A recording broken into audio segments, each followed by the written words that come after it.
नमस्कार sir. Sir Sahib जी। Sir क्या नाम है आपका? शिव कुमार दास। शिव कुमार जी, आप कहाँ से हैं? मैं आगरा से हूँ। शिव कुमार जी, संत रामपाल जी महाराज से नाम दीक्षा आपने कब ली? मैंने 17 अप्रैल 2016 में नाम दीक्षा ली। सर, संत रामपाल जी महाराज से नाम दीक्षा लेने से पहले क्या आप भक्ति साधना भी करते थे? जी, मेरे पापा मम्मी सोमवार का व्रत रखा करते थे और जो पूजा पाठ किया करते थे वही मैं किया करता था। लेकिन मैंने देखा घर में कि ज़्यादातर प्रेत बाधाएँ रहती थी और कभी डॉक्टर के पास जाते थे, उनसे आराम नहीं मिलता था और तांत्रिक वगैरह घर में आया करते थे। तो मुझे लगता था कि शायद तांत्रिक वगैरह जो आते हैं इन्हीं से लाभ मिलता है। तो मैंने भी सोचा कि शायद मुझे भी इसमें जाना चाहिए और देखना चाहिए कि ये क्या होता है। तो मैं भी तांत्रिक की किताबें लाया और एक गुरुजी थे यमुना पार तांत्रिक बहल, उनको मैंने चिट्ठी लिख कर भेजी और उन्हें अपना गुरु मानकर मैंने भी ये काम चालू कर दिया और देखा तो इसमें काफ़ी लोगों को लाभ भी मिलते थे।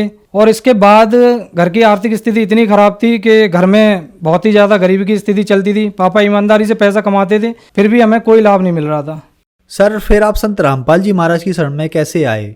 तो पापा मम्मी ने बोला कि हम भी गुरु बनाना चाहते हैं, हमें भी लेके चलो। तो एक दिन वो उनके साथ चले गए बरवाला आश्रम में और उनको 2013 में पापा मम्मी उनसे जुड़ गए। सर, संत रामपाल जी महाराज से नाम दीक्षा लेने के बाद क्या आपको लाभ भी प्राप्त हुए? जी, मैं तो नहीं जुड़ा था, लेकिन पापा मम्मी के जुड़ने के बाद मेरी भाभी को 15-16 साल हो गए थे और बच्चे नहीं हो रहे थे और सब डॉक्टर्स को दिखा लिया था। तो उसके बाद 1 साल बाद ही मेरी भाभी को लड़का हुआ और मेरी मम्मी की जो प्रॉब्लम थी, जैसे प्रेत बाधाएं जो थी, वो अपने आप ही सॉल्व होने लगी। हमारे घर में कोई बाबा वगैरह ये सब आते थे, जिस दिन नाम दीक्षा ली उसी दिन वो सब चले गए और धीरे धीरे हमारी आर्थिक स्थिति ठीक होने लगी। लेकिन मैंने नाम दीक्षा नहीं ली थी और मेरी भी प्रॉब्लम थी, कुछ डॉक्यूमेंट वगैरह नहीं आ रहे थे, वो भी आने लगे। इसके बाद कुछ साल बाद मेरे साथ एक प्रॉब्लम हो गई। संत रामपाल जी महाराज ने मुझे दर्शन दिए और बोले कि बेटा आश्रम में आना, हम तुम्हें समझाएंगे। तो मैंने कहा ठीक है। मैं आश्रम भी गया, लेकिन आश्रम जाने के बाद भी मेरे मन में कुछ नियम ऐसे थे जो मेरे मन में ऐसे आते थे, इन नियम को कौन मानेगा और कैसे कर पाएंगे। तो मैंने नाम दीक्षा नहीं ली और मैं आश्रम होके लौट आया। लौटने के बाद मेरे साथ एक कॉलेज में, मैं प्रिंसिपल हूँ IIMT में, तो मेरे साथ एक घटना घट गई। किसी ने मेरे ऊपर झूठे आरोप लगा दिए। उन आरोपों के चलते मेरे साथ इतनी मानसिक परेशानी हो गई कि मुझे सुसाइड तक की नौबत आ गई। और जिनसे मुझे उम्मीद थी कि मेरी सपोर्ट करेंगे या मेरा साथ देंगे, उन्होंने नहीं दिया। जितने भी बड़े लोग थे, पैसे में भी सक्षम थे और जिनसे उम्मीद नहीं थी, उन्होंने मेरा साथ दिया। लेकिन जब मैंने देखा चारों तरफ ही और प्रॉब्लम इतनी बढ़ गई है, सुसाइड करने की नौबत आ गई है, तो मैंने देखा कि संत रामपाल जी महाराज की जो पूजा करते थे पापा मम्मी, वहाँ पर अलमारी में मैंने दीपक लगाया और दीपक लगाने के बाद मैंने अरदास की कि हे संत रामपाल जी महाराज, अगर मेरी प्रॉब्लम ये सॉल्व हो गई तो मैं आपसे नाम दीक्षा ले लूँगा और जीवन भर आपकी भक्ति करूँगा। ये कह के मैं चला गया और जाने के बाद SP ऑफिस के अंदर जाने के बाद सारा जो प्रॉब्लम थी या जो भी केस था मेरे फेवर में आया और मुझे वहाँ से छुटकारा मिल गया। उसके बाद मैं नाम दीक्षा लेने के लिए नामदान सेंटर आगरा गया और वहाँ से मैंने नाम दीक्षा ली। लाभ मुझे ये हुए कि मैं सभी अपने पापा मम्मी से बहुत प्यार करते हैं, मैं भी करता हूँ। पापा मम्मी ग्वालियर जा रहे थे मेरे बच्चों के साथ में, तो पापा ने सोचा कि पानी भर के ले आऊँ, गाड़ी रुकी हुई है।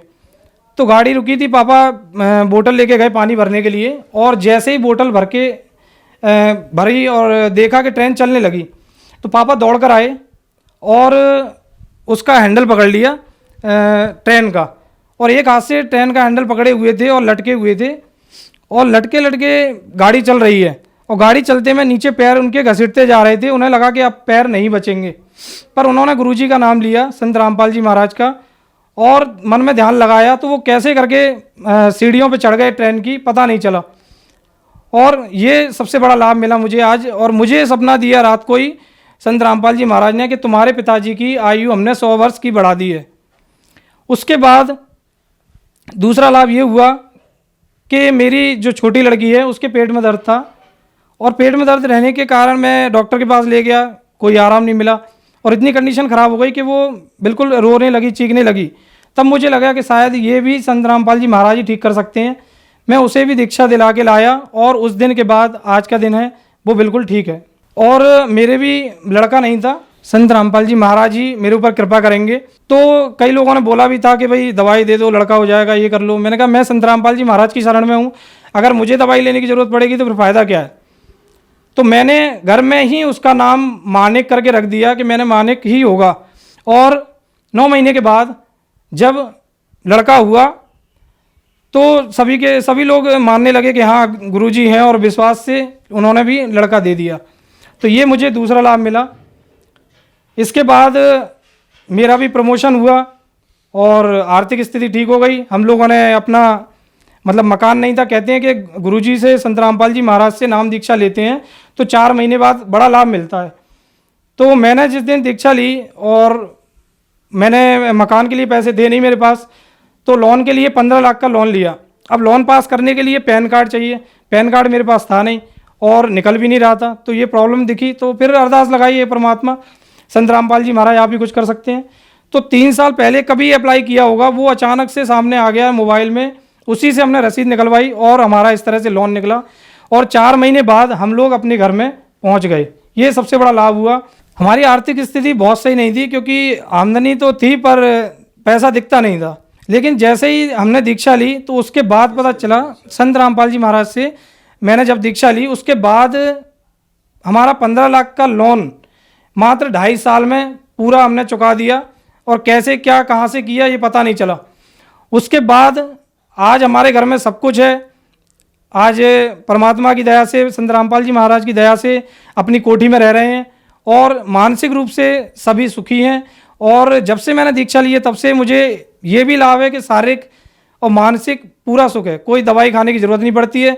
बस ये है कि भक्ति मर्यादा में रह के हमें भक्ति करनी होती है। एक बार क्या हुआ कि मेरी बहन को शुरू से ही प्रेत बाधा रही है, क्योंकि मेरी एक सिस्टर थी वो भी ख़त्म हो चुकी थी, वो भी हमारे घर में ही घूमती थी। तो सफ़ेद साड़ी में कोई चुड़ैल उनको बार बार परेशान करती थी। वो हमारे घर आई और हमारे घर आने के बाद वो 6 महीने रहीं वहाँ पर। तो 6 महीने रहने में क्या था, आरती में बैठती थी, बस इतना ही करती थी, आरती में बैठ जाती थी वो। तो बैठने पर एक दिन क्या हुआ, वो रात को सो रही थी, रात को 2 बजे अचानक उनकी नींद खुली और वो उठी। और उठने के बाद उन्होंने क्या देखा कि संत रामपाल जी महाराज सफ़ेद कुर्ते में खड़े हुए हैं और संत रामपाल जी महाराज उनसे कह रहे हैं कि बेटा आप सो जाओ, चिंता मत करो, मैं आपके साथ हूँ और मैं इसको देख लूँगा जो भी आपको परेशान कर रही है। अब उनके और जो प्रेत था उनके बीच में गुरुजी और उनकी क्या बात हुई संत रामपाल जी महाराज की, ये तो नहीं सुना मेरी बहन ने, लेकिन उसको क्या सुनाया और कैसे हड़काया और उसे भगा दिया। और उसके बाद संत रामपाल जी महाराज ने मेरी बहन से बोले कि बेटा तुझे जो 2 परेशानियां हैं वो तेरी मैं दूर कर दूंगा, तेरी जो लड़का नहीं है वो और जो तेरे हस्बैंड की नौकरी नहीं है वो। ऐसे बोलकर अंतर ध्यान हो गए, चले गए वहाँ से। और मेरी बहन देखा तो सुबह अपने पलंग पर नहीं थी और बीच में बिल्कुल घर के लेटी हुई थी। उसने सुबह उठ के बताया कि मेरे साथ ऐसी ऐसी बात हुई। और उसके बाद मेरी बहन को लड़का भी हुआ और मेरे जो जीजा जी हैं उनकी नौकरी भी लग गई और उनको लड़का हो गया। और एक लाभ बताना चाहूँगा, मेरी मम्मी छत पर किसी काम से चढ़ रही थी, चढ़ते चढ़ते मैं ऊपर जैसे ही चढ़ने को ही उनका पैर फिसल गया और वो उल्टी नीचे गिरी और एक गमला रखा हुआ था सीमेंट का, उसके ऊपर जाके गिरी। गमला पूरा चूर चूर हो गया और रीढ़ की हड्डी में हल्की सी चोट भी आई और पूरा निशान पड़ गया नीला। लेकिन हम संत रामपाल जी महाराज की शरण में हैं, डॉक्टर के पास तो जाते ही नहीं हैं और हमने कहा वही सही करेंगे। और 6-7 दिन तो जब हुए जब मम्मी पूरी तरह से फिर से स्वस्थ हो गई, बाकी चोट लगी उसके बाद भी वो काम करती रहीं और उन्हें ऐसा कोई परेशानी नहीं हुई कि बहुत ज़्यादा दर्द हो रहा है या क्या हो रहा है। बाकी ये सबसे बड़ा चमत्कार हुआ। और घर में मम्मी का ब्लड प्रेशर आज के टाइम में 220 पर हॉस्पिटल ले जाना पड़ता है, उनका 250 रहता है और 250 में भी वो काम करती रहती हैं। ये भी बड़ा चमत्कार है कि उन्हें उस कंडीशन में भी कुछ नहीं होता है, जबकि डॉक्टर कहते हैं कि भाई इसके बाद तो आप उन्हें एडमिट कर दो, दिखवा लो, ये प्रॉब्लम हो जाएगी वो हो जाएगी, पर ऐसा कुछ नहीं होता है और इतने में भी वो काम करती रहती हैं संत रामपाल जी महाराज की कृपा से। सर, संत रामपाल जी महाराज से नाम दीक्षा लेने के बाद आपको बहुत सारे लाभ प्राप्त हुए, जैसे कि आपने बताया संतान न होने की आपके परिवार में समस्या थी, फिर आपके परिवार ने संत रामपाल जी महाराज से नाम दीक्षा ली और संत रामपाल जी महाराज की कृपा से आप लोगों को संतान की प्राप्ति हुई। तो जो दर्शक आज आपको देख रहे हैं और वह भी आप ही की तरह इन परेशानियों से जूझ रहे हैं, उनके लिए आप क्या कहना चाहेंगे? मैं सभी लोगों से यही प्रार्थना करना चाहूँगा, संत रामपाल जी महाराज जो भी ज्ञान बता रहे हैं, एक बार उसे सुने जरूर और उसे अपने ग्रंथों से मेल कराएं कि क्या वाकई में वो कह रहे हैं वो ज्ञान सही है या गलत है। और उस ज्ञान के आधार पर आप भक्ति करके देखें, नाम लेके देखें, और आपको आज जो समस्या है उससे तो आपको छुटकारा मिलेगा ही मिलेगा। साथ में जो जन्म मरण की परेशानी है, जो सबसे बड़ा रोग है आज के समय में, वो भी आपका ख़त्म हो जाएगा। और ये रोग सिर्फ संत रामपाल जी महाराज ही ख़त्म कर सकते हैं, इनके अलावा और कोई नहीं कर सकता। ये बिल्कुल सत्य बात है।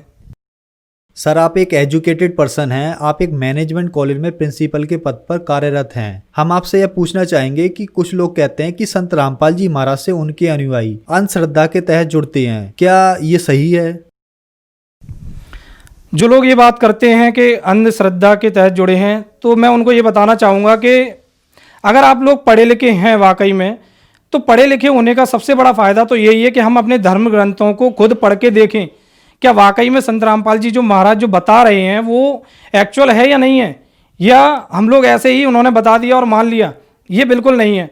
जब मैं उनसे जुड़ा था तो जुड़ने पर मैं सिर्फ ये सोच के जुड़ा था कि मुझे आराम मिल जाए, मुझे जो परेशानी हो रही है वो दूर हो जाए। लेकिन बाद में ये पता चला कि मैं जिससे जुड़ने जा रहा हूँ ये तो खुद परमात्मा आए हुए हैं, संत रामपाल जी महाराज। और मैंने उनके ज्ञान सत्संग को बाद में सुना और मैंने अपने धर्म ग्रंथों से मिलाया, गीता जी भी देखी, वेद भी देखे, कुरान भी देखे, बाइबल भी देखे, गुरु ग्रंथ साहिब भी देखा, सब देखा तो पता चला कि जो भक्ति विधि वो बता रहे हैं वो तो सब हमारे शास्त्रों से मेल खाती है और इसीलिए हमें लाभ मिलता है। परमात्मा तो एक ही है और वो कौन है ये सिर्फ संत रामपाल जी महाराज बताते हैं। बाकी जो लोग हैं वो अपनी अपनी भक्ति और क्रियाओं में लगा के बस भक्तों को उलझाए हैं। ये बिल्कुल सही बात है। सर, क्या संत रामपाल जी महाराज से नाम दीक्षा लेने के बाद देवी देवताओं की भक्ति या ब्रह्मा विष्णु महेश की भक्ति को छोड़ना पड़ता है? जी नहीं, ये जो भी बोलते हैं ये धारणा बिल्कुल गलत है। ब्रह्मा विष्णु महेश, ब्रह्मा जी की तो कोई पूजा वैसे करता भी नहीं है, लेकिन ब्रह्मा जी की पूजा भी कैसे कर, साधना कैसे करनी है, उनके मंत्र क्या हैं, ये भी संत रामपाल जी महाराज ही बता रहे हैं पूरी दुनिया में, और शायद कोई बता भी नहीं रहा है। और भक्ति विधि क्या है और इन देवी देवताओं की साधना कैसे करनी है, इनकी मजदूरी कैसे करनी है जिससे ये हमें लाभ दे सकते हैं, ये भी संत रामपाल जी महाराज बता रहे हैं। बाकी किसी के पास ये मंत्र है ही नहीं जो बता सकें कि इनसे हमें लाभ कैसे मिलेगा, तो ये पूजा छुड़ा नहीं रहे हैं, ये पूजा बता रहे हैं और इनसे लाभ कैसे मिल सकता है ये भी पूर्ण जानकारी संत रामपाल जी महाराज ही दे रहे हैं। सर, संत रामपाल जी महाराज से कैसे जुड़ सकते हैं? संत रामपाल जी महाराज से जुड़ने के लिए चैनल पर जो नीचे पट्टी चलती है उस पर उनके फ़ोन नंबर आते हैं, उस पर आप कांटेक्ट कर सकते हैं। और नामदान सेंटर आगरा में या हर शहर में खुले हुए हैं, आप वहां पर संपर्क करके नाम दीक्षा ले सकते हैं। लेकिन मैं तो यही कहूँगा कि दीक्षा लेने से पहले आप जो भी उनकी पुस्तक हैं, ज्ञान गंगा, जीने की राह, गीता तेरा ज्ञान अमृत, अंधश्रद्धा भक्ति कतरा जान, ये पढ़ें और ज्ञान समझें, क्योंकि ज्ञान समझ में आ जाएगा तो अपने आप ही आपको पता चल जाएगा कि संत रामपाल जी महाराज जो भक्ति बता रहे हैं वो क्या है।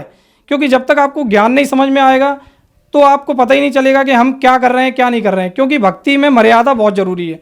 जो भक्ति मर्यादा में रहकर आज भक्ति कर रहे हैं उनको सब लाभ मिल रहे हैं और यहाँ भी लाभ मिल रहे हैं और मोक्ष भी मिलेगा उन्हें। धन्यवाद सर। सत साहेब।